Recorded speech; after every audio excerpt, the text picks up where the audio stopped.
The message from Confederate military intelligence arrived 6 days after the lecture, and Park Soo-min read it 3 times before accepting that it was real. They wanted to meet with her, not to recruit her, but to understand her, as if she were some new kind of weapon that required careful study before deployment.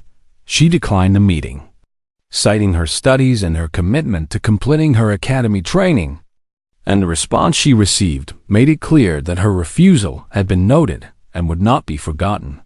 "They are afraid of you," Yura said when Park showed her the correspondence. "Not of what you did, but of what you represent." They sat together on the observation deck, watching the stars wheel slowly past as the station maintained its endless rotation. And Park found comfort in the vastness of space that made all of her concerns feel small. "I did not ask to represent anything," Park replied. "I just answered a question about predators." Yura made the soft chirping sound that Park had learned indicated gentle amusement. "And in doing so, you showed the entire Confederacy that humans are the predators they should have been worried about all along." Park turned to look at her friend. "Does it bother you?" "What?" "Knowing what my species is capable of." Yura considered this, her golden feathers catching the starlight as she shifted. "I have always known that humans were different. And I have always known that there was something about your species that made other beings uncomfortable." She turned to face Park directly, her eyes bright with intelligence and warmth. "Now I understand what that something is. And I find that understanding makes me less afraid." "Not more," Park smiled, genuine gratitude warming her chest. "Thank you. Besides," Yura continued, her beak clicking in what Park recognized as humor, "you have been my friend for 2 years now, and in all that time, you have never once tried to chase me to exhaustion." Park laughed, the sound echoing across the empty observation deck. "The thought never crossed my mind." They sat in comfortable silence for a while, watching the stars, until Park spoke again. "I have been thinking about my grandmother." Yura tilted her head in a gesture of interest. "She grew up in a small village in Korea, back when my country was still recovering from a terrible war. And she used to tell me stories about the old ways of our people." Park leaned back, her eyes fixed on a distant nebula that burned with colors she could not name. "She said that the greatest hunters were always the ones who respected their prey the most.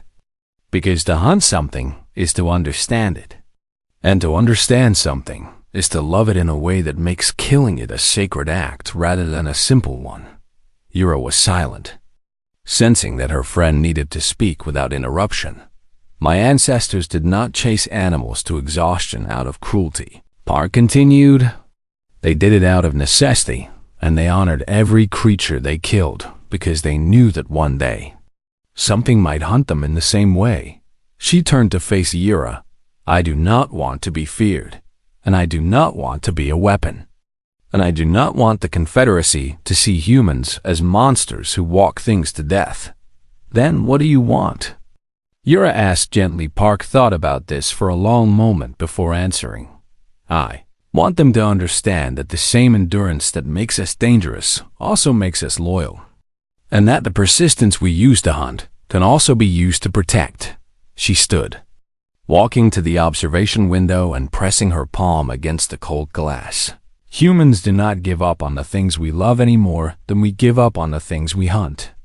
And if the Confederacy wants to know what we are capable of, they should consider what it means to have a friend who will walk through hell for you and never stop."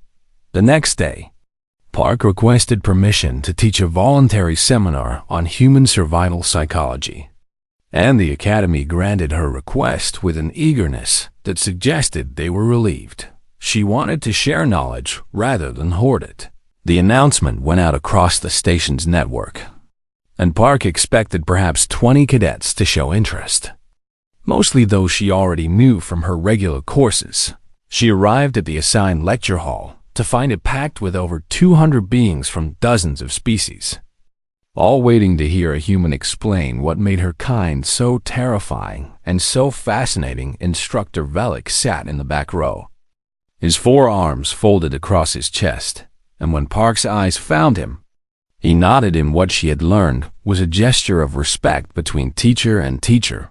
She began simply, talking about human physiology and the evolutionary pressures that had shaped her species. But soon the lecture became something more. A conversation about what it meant to be human in a universe full of beings who were faster and stronger and better suited for almost everything. She talked about human art and music, about the way her people expressed the same endurance that made them effective hunters through creative works that spanned generations. She talked about human love, about the way her species formed bonds that could survive separation and hardship and even death, because humans did not know how to let go of anything they truly cared about. She talked about human hope, about the way her ancestors had looked up at stars they could never reach and refused to accept that the distance was too great. And when she was done, when the lecture hall had emptied and the lights had dimmed, Instructor Velik approached her with an expression that Park could not read. "I have been teaching for 40 years, he said, "and today I learned more than I have in the previous decade." Park shook her head. "I did not teach anything new. I just explained what has always been true about my species." Velik's mandibles clicked in thought. Perhaps. But understanding something intellectually and understanding it emotionally are very different things. He placed one of his 4 hands on her shoulder, a gesture of connection that he had never offered before. "The Confederacy has been watching humans with caution since your species joined, unsure of what you were and what you might become." He paused, choosing his next words carefully. "After today, I believe that caution was warranted, but not for the reasons we assumed." Park looked at him with curiosity. "What do you mean?" "We were worried that humans might be threats," Velik said. "Predators who would disrupt the balance we have built over centuries." His compound eyes seemed to soften. "If such a thing were possible, we should have been asking what kind of allies you might become. Because the species that never gives up on its prey is also the species that never gives up on its friends." Park felt something warm bloom in her chest. "Hope perhaps, or belonging. We are trying," she said quietly. "We are new to all of this, and we make mistakes. But we are trying." Velik removed his hand from her shoulder and stepped back, straightening to his full height. "Then keep walking, Cadet Park," he said, "and the rest of us will do our best to keep up."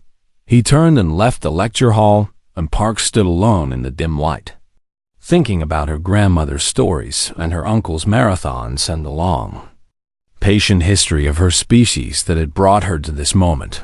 Outside the windows, the stars continued their endless dance, and somewhere among them, other humans were walking their own paths, carrying the same burden and gift of endurance that had defined their species since the first of their ancestors stood upright on the African plains and decided that distance was not an obstacle but an opportunity. Park smiled and headed for the door, ready to keep walking for as long as it took, because that was what humans did.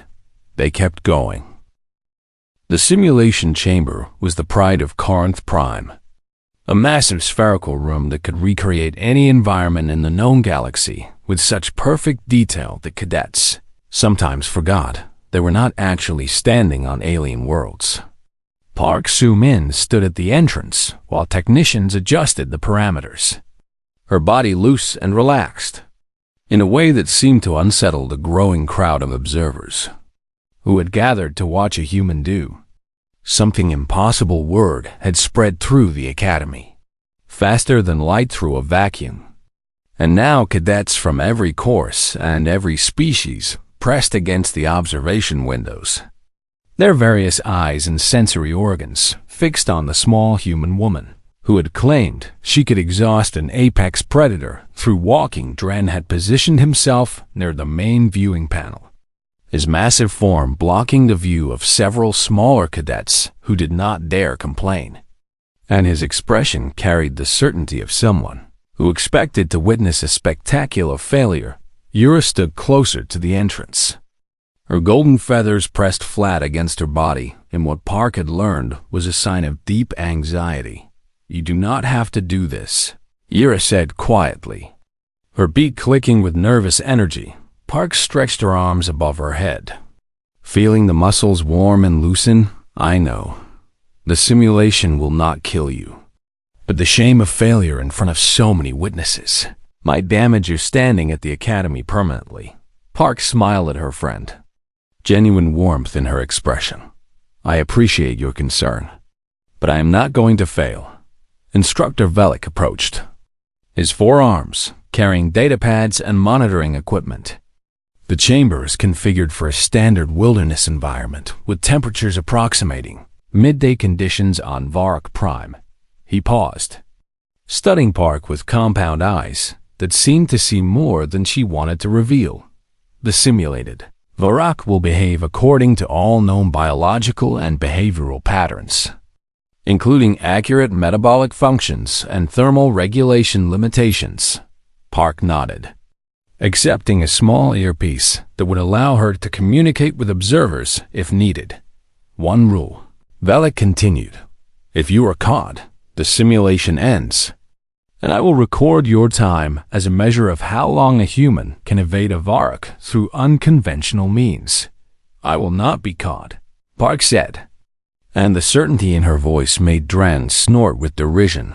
The chamber doors opened, revealing a vast expanse of rocky terrain dotted with sparse vegetation under a sky that burned with orange light from a simulated sun that hung heavy and hot on the horizon.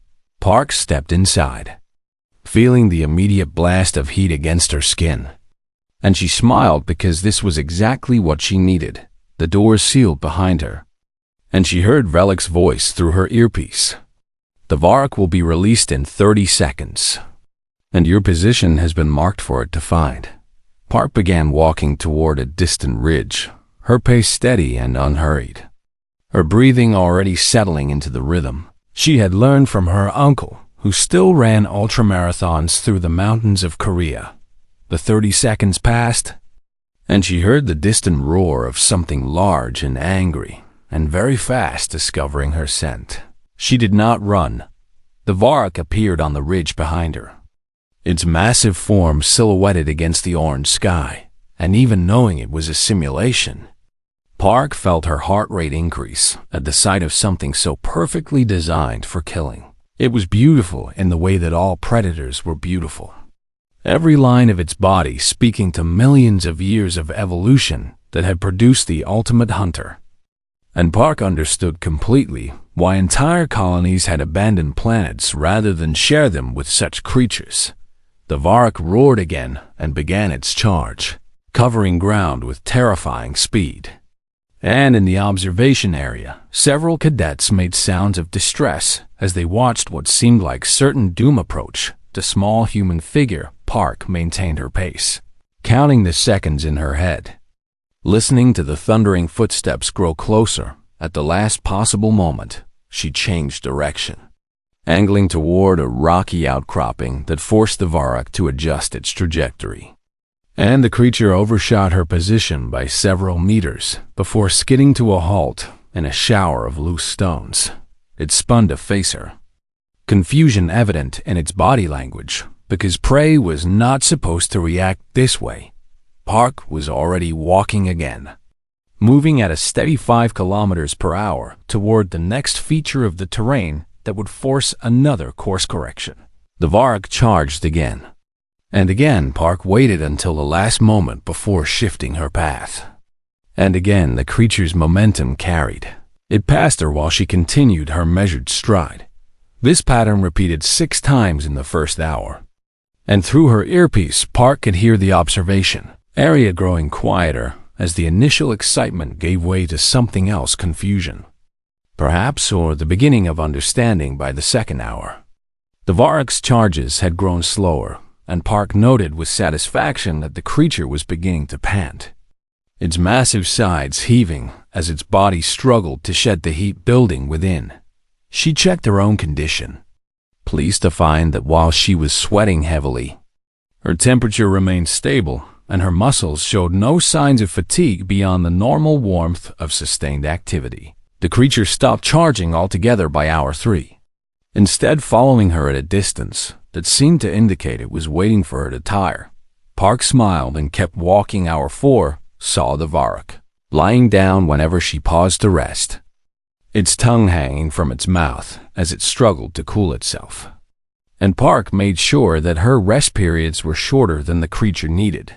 She would sit for 5 minutes, drink from a stream she found, then stand and begin walking again before the Varrock had fully recovered by hour 6.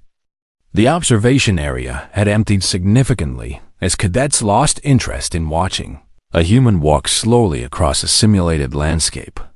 But Instructor Velik remained at the viewing panel, his compound eyes tracking every movement with unwavering attention.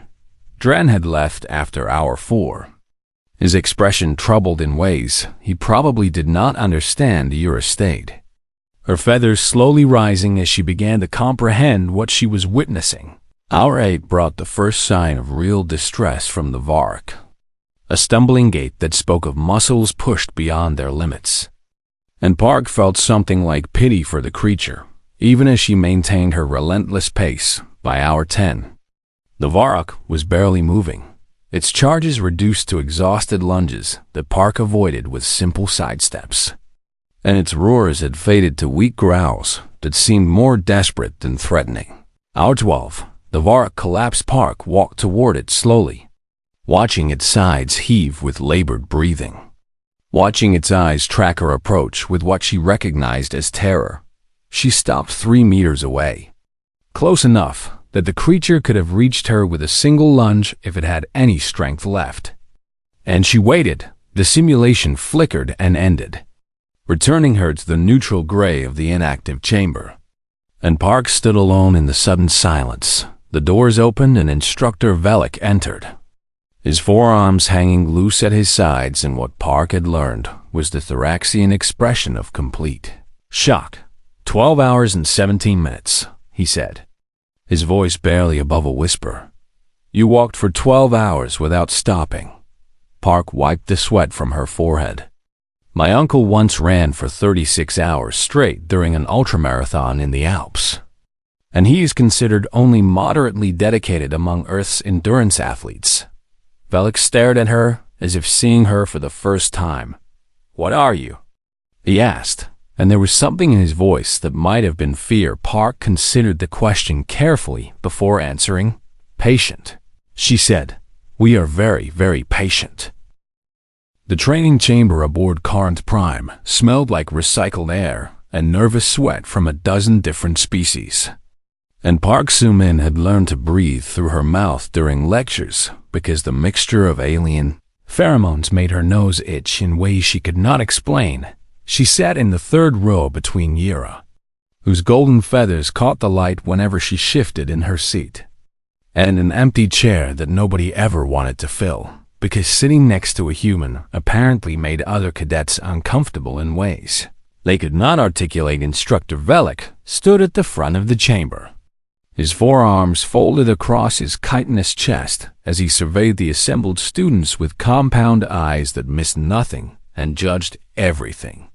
Today, we discussed the Varrock, he announced, and a holographic image flickered to life behind him, showing a creature that looked like someone had combined a bear with an armored tank and then given it far too many teeth. Several cadets shifted in their seats, and Park heard Dren, the massive Morvathi, who sat in the back row because chairs were not designed for beings of his size, let out a low rumble of unease.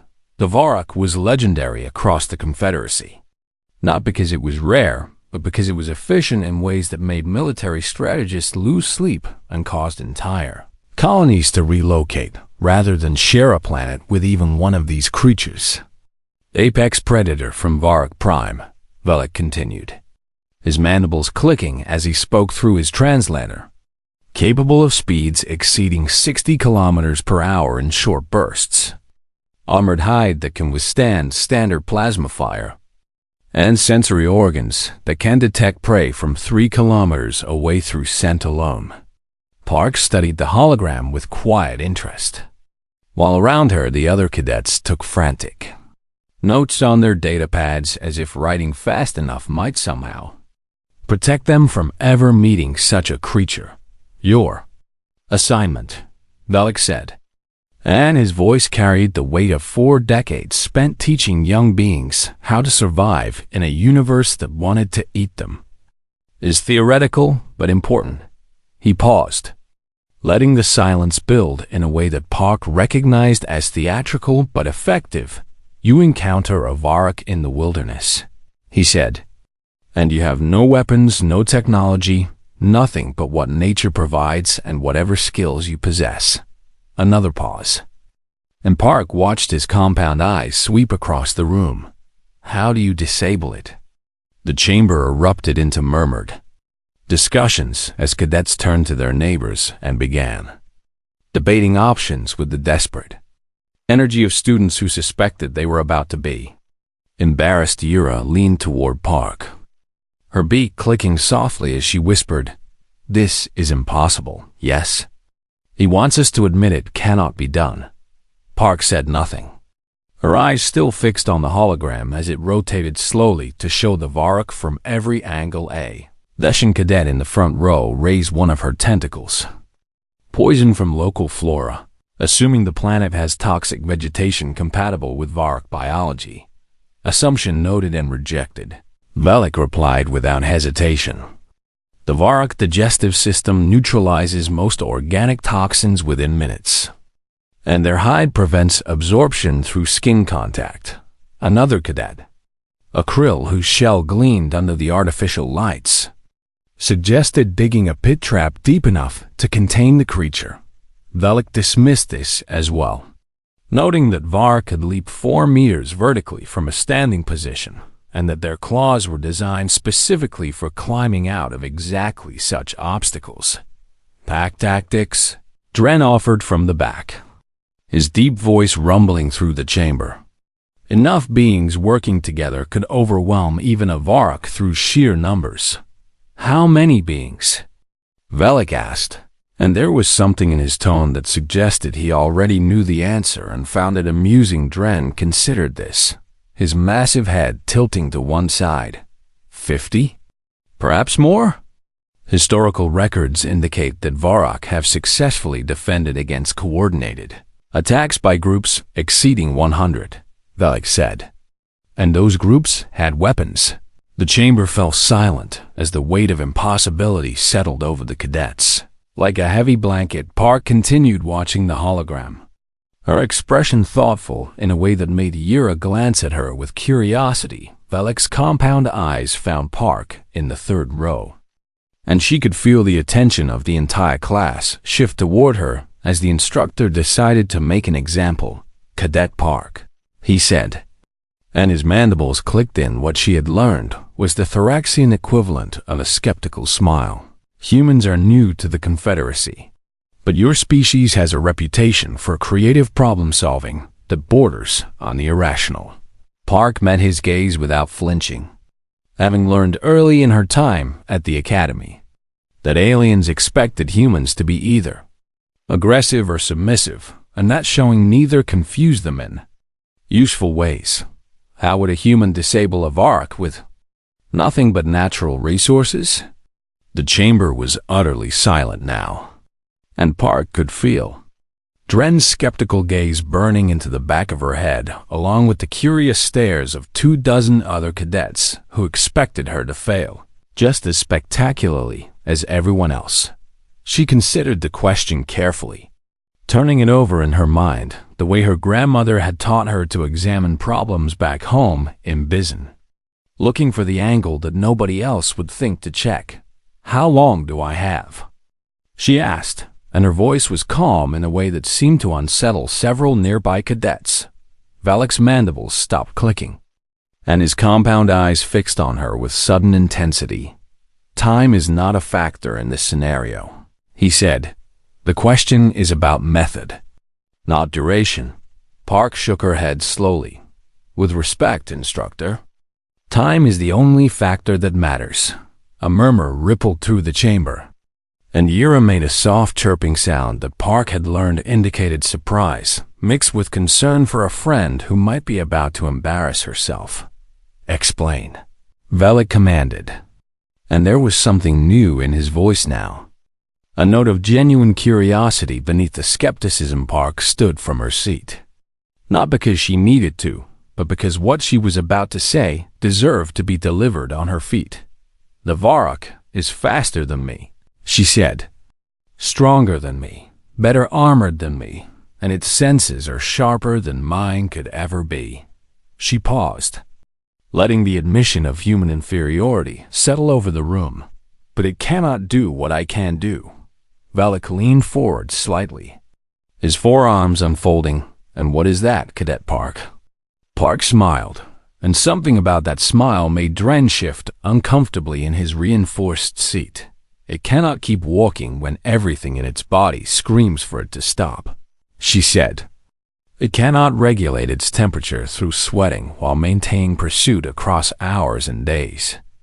And it cannot track wounded prey across distances that would kill any other predator from sheer exhaustion." The chamber was absolutely silent now, and Park could see confusion on the faces of cadets who had never considered that weakness could be a strategy. "I would not fight the Varrock," she continued. "I would not run from it, and I would not hide from it." She turned to look at the hologram, at the terrifying creature that had haunted Confederate nightmares for centuries. "I would let it chase me until it died." The silence in the training chamber stretched for so long that Park began to wonder if the translator units had malfunctioned and nobody had actually understood what she said. Then Dren let out a sound that was somewhere between a laugh and a snort, his massive body shaking with what she recognized as disbelief. "You would walk it to death?" he asked, and there was mockery in his voice that made Park's jaw tighten. "The creature that can run faster than a ground transport and tear through metal with its claws." Park turned to face him, and something in her expression made the Morvathi's laughter fade. "How fast can it run, Cadet Dren?" He blinked his large eyes, clearly not expecting a question. 60 kilometers per hour, the instructor just said. "For how long?" The question hung in the air, and Park watched understanding begin to dawn on Instructor Velik's compound face, even as Dren struggled to grasp her meaning. "I do not understand the question," Dren admitted. Park walked to the front of the chamber, her boots clicking against the metal floor in a steady rhythm that seemed to emphasize her point before she even made it. "On my homeworld," she said, "there is an animal called the cheetah, and it is the fastest land creature on Earth, capable of speeds that would make the Varrock look slow." She paused beside the hologram, reaching up to gesture at the alien predator's powerful legs. "But the cheetah can only maintain that speed for about 30 seconds before its body overheats, and then it must rest or risk death from its own exertion." Yura made a soft sound of understanding, her golden feathers flattening against her skull. "The Varrock is similar," Park continued. "All apex predators are similar because evolution creates specialists, creatures perfectly adapted to one method of hunting." She turned to face the class, her hands clasped behind her back in a posture that she had seen her father use when he lectured at the university. "They ambush, or they chase in short bursts, or they use overwhelming strength. But none of them can sustain pursuit over distance because the energy cost is too high." Instructor Velik stepped forward, his forearms folding and unfolding in a gesture Park had learned indicated intense interest. "And humans can?" he asked. Park nodded. "Humans evolved on the plains of Africa, where our ancestors competed with predators, far more dangerous than anything we had the strength to fight." She touched her forehead, where a thin sheen of sweat had appeared despite the climate-controlled chamber. "We developed the ability to regulate our body temperature through sweating, something almost no other species on our planet can do effectively. And our bodies became optimized for endurance rather than speed." Dren shifted in his seat, his mockery replaced by something closer to unease. Our ancestors would wound an animal, Park continued. Sometimes just with a rock or a sharpened stick. And then they would follow it. She began walking slowly across the front of the chamber. Her pace measured and deliberate, the animal would run. And our ancestors would walk, and then the animal would run again. And our ancestors would keep walking. Her boots marked time against the floor. A steady beat that seemed to echo in the silent chamber, under the hot sun of the African plains, where most predators hunted at night to avoid overheating. Humans would pursue their prey in the middle of the day when the heat was worst. She stopped walking and turned to face the class. The prey would run until it could not run anymore. And then it would try to hide, and our ancestors would find it because humans can track wounded animals across incredible distances. Yura raised a wing, her feathers trembling slightly. How long would this take? Hours, Park said. Sometimes entire days. And our ancestors would just keep walking, never sprinting, never stopping. Just moving forward at a pace that seemed slow, but was actually relentless. She looked at Instructor Velik, who had gone very still. Eventually, the prey would collapse from exhaustion and heat stroke, unable to run any longer. And our ancestors would walk up to it and kill it with the simplest of weapons, because the creature no longer had the strength to resist. The chamber was so quiet that Park could hear the hum of the station's life. Support systems. This is called persistence hunting, she said. And it is the reason humans became the dominant species on Earth, despite being slower, weaker, and less armored than almost every predator we shared our world with. Dren's voice was smaller now. Uncertain. Surely this is ancient history. A survival technique your species no longer needs. Park smiled. And there was no warmth in it. There are humans on Earth today who still practice persistence hunting, she said. Not because they need to, but because our bodies remember what they were built for, even when our minds try to forget. She walked back to the hologram of the Vark, studying it with an expression that made several cadets lean away from her. You ask how I would disable this creature with nothing but natural resources, she said, addressing Instructor Velik directly. And my answer is that I would use the most dangerous natural resource my species possesses, which is... Velik asked patience, Park replied. I would let the Vark find me, and I would let it chase me. And I would maintain a pace just slow enough to make it think it could catch me. She turned to face the class. I would stay visible, always just out of reach, never letting it rest, never letting it recover, until the heat building in its body became its enemy rather than mine. Her voice was calm, almost gentle, as if she were describing something ordinary rather than something terrifying. I would walk through the night while it tried to sleep, and I would be there when it woke, and I would keep walking through the next day while its muscles filled with the acid of exhaustion. Dren made a sound that might have been fear, and when it finally collapsed, Park concluded, when its body simply could not continue no matter how desperately its instincts screamed at it to run, I would walk up to it and watch the terror in its eyes as it realized that the slow, weak creature it had been chasing was the most dangerous thing it had ever encountered. She looked around the chamber at the horrified faces of her fellow cadets. That is how humans learn to disable predators, she said. Not through strength or speed or superior weapons, but through the simple, terrifying refusal to stop. Instructor Velik was silent for a long moment, his compound eyes fixed on Park with an intensity that made her wonder if she had said too much. This is theoretical, he finally said. Though his voice lacked conviction, Park met his gaze without flinching, with respect. Instructor, would you like me to prove it? The days following the simulation brought changes that Park Soo-min had not anticipated, and she found herself becoming something she had never wanted to be. Famous cadets who had previously avoided sitting near her now sought her out in the dining hall. their various faces showing mixtures of curiosity and fear that made Park uncomfortable in ways she could not easily explain. She had simply demonstrated a fact about her species, something every human child learned in school. And yet the aliens around her reacted as if she had revealed some terrible secret that changed everything they thought they knew about the universe.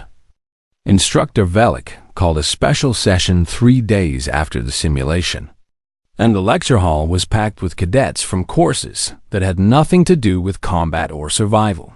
Training Park sat in her usual seat, Yura beside her with feathers carefully groomed and standing tall in what the Keth considered a display of pride in her friend's accomplishment.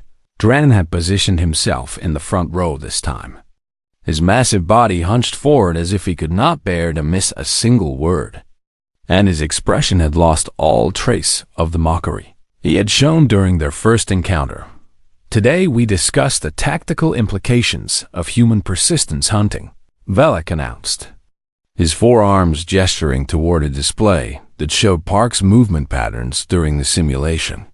This data has been shared with Confederate Military Command, and I have been instructed to formally enter this capability into our strategic assessment of human forces. Park shifted uncomfortably in her seat, not liking the direction this was heading. The physical aspects are remarkable enough, Velik continued. Sustained pursuit over 12 hours with minimal rest, maintained even pace regardless of terrain, and physiological adaptation that prevented the heat exhaustion that disabled the Varrock. He paused, his compound eyes finding Park in the audience. But the physical aspects are not what concerns Confederate strategists. A murmur ran through the assembled cadets, and Park felt the weight of their attention like a physical pressure. Cadet Park, Velik said, would you please explain to the class the psychological component of persistence hunting?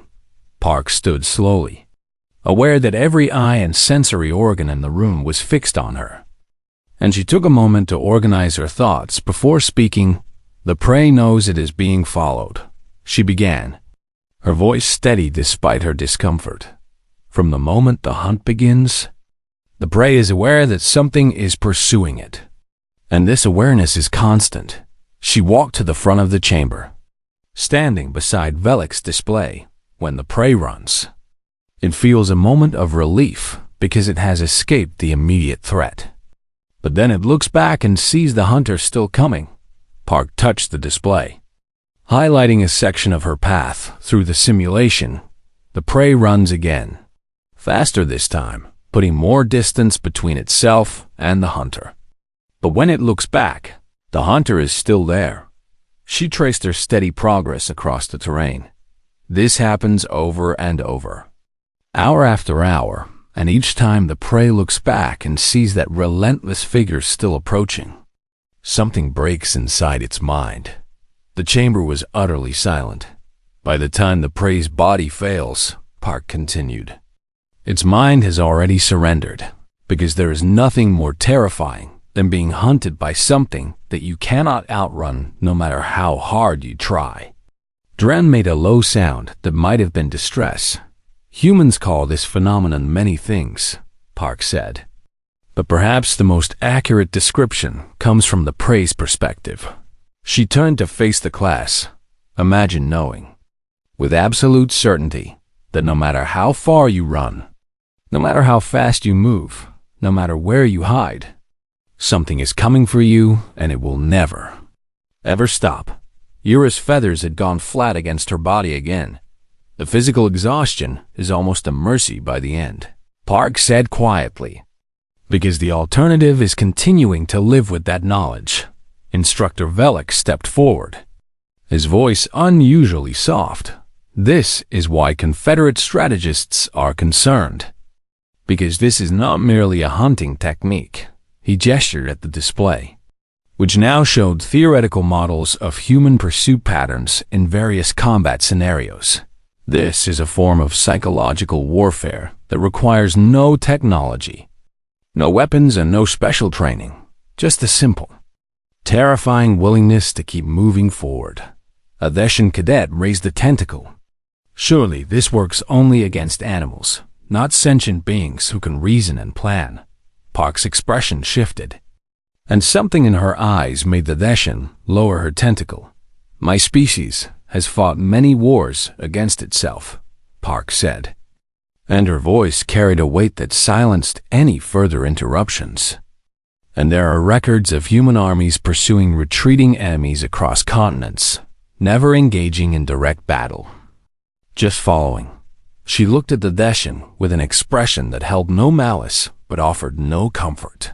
The retreating armies often broke and scattered before any real fighting began, because their soldiers could not endure the psychological pressure of being constantly followed by an enemy that refused to stop. Dren spoke up, his deep voice uncertain. What happens when humans hunt other humans this way? Park was silent for a long moment, and when she finally answered, her voice was barely above a whisper. Those are the wars that never truly end, because both sides refuse to stop. And the hatred just keeps walking forward through generations. The chamber fell into heavy silence, and Park could see that several cadets were looking at her differently now, not with simple curiosity or even fear, but with something closer to understanding. I want to be clear about something, Park said, addressing the entire assembly. My ancestors did not develop persistence hunting because they were cruel, or because they enjoyed causing fear. She touched her chest, over her heart. They developed it because they had no other choice, because they were small and weak on a world full of things that wanted to eat them, and because giving up meant death. Her voice softened. The endurance that makes humans effective hunters also makes us effective survivors. And the psychological resilience that lets us pursue prey for days is the same resilience that lets us keep hoping when everything seems hopeless. She looked at Ira, who had been her friend since the first day at the academy. We are not monsters, Park said. We are just very stubborn. Instructor Velik made a sound that Park had learned was the Thoraxian equivalent of a thoughtful sigh. I have taught combat theory for 40 years, he said, and I have studied hundreds of species and thousands of tactics, and I have never encountered anything quite like humanity. He turned to address the class directly. Most species develop their greatest strengths in response to external threats, becoming faster or stronger or more armored to defeat their enemies. His compound eyes found Park. Humans develop their greatest strength in response to their own limitations, becoming more patient and more persistent because they could not afford to be anything else. He gestured at the display one final time. That, cadets, is perhaps the most dangerous thing about them, because you cannot take away a weapon that is not a weapon, and you cannot defeat a strategy that is simply the refusal to accept defeat. Park returned to her seat, feeling the weight of the day settling onto her shoulders. And Ira reached out with one wing to touch her arm in a gesture of comfort that needed no translation. Dren caught her eye from the front row, and for the first time since they had met, he nodded at her with something that looked like respect. The lecture continued, but Park barely heard it, lost in thoughts about her ancestors and the legacy they had left her, the gift and burden of being the species that never stopped.